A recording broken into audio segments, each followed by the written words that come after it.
Good morning. I'm coming at you live from Red Rock Bible Camp in Manitoba. I'm here this week as the camp speaker, and the theme of the camp this week is Go. So I thought I would just do a little video blog each day and let you know what I'm talking about and how things are going. So last night was my first chapel, and I talked about two words. I talked about the passage in Matthew 28, verse 19. The first two words are therefore, go. The importance of the word therefore is that it reminds you to stop and to look at what was just said before the word therefore. And so if you look at the verse just before, it talks about how all authority, all power from God has been given to Jesus, and that Jesus has actually given us that authority and power as well, which is why we can live out the next word, the command, which is go.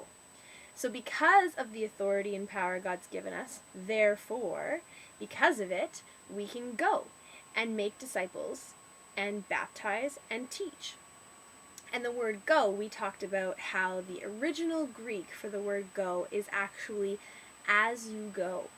So it's not so much a command to leave Canada, leave the United States, leave your city, your country, and go to Africa or Ecuador. It's just a command to, as you live your life, to make disciples.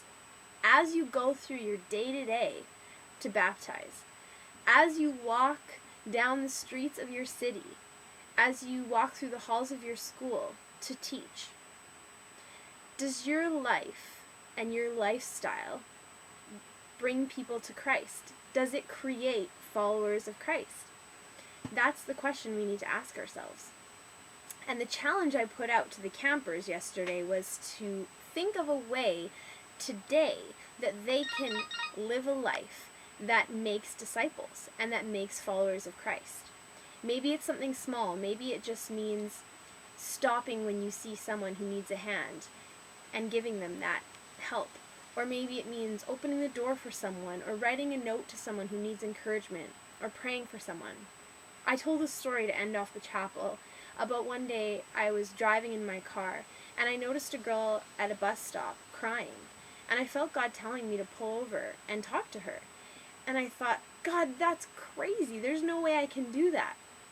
But those two little words, therefore, because you have the power that I've given you, go. Get out of the car, pull over, and talk to her.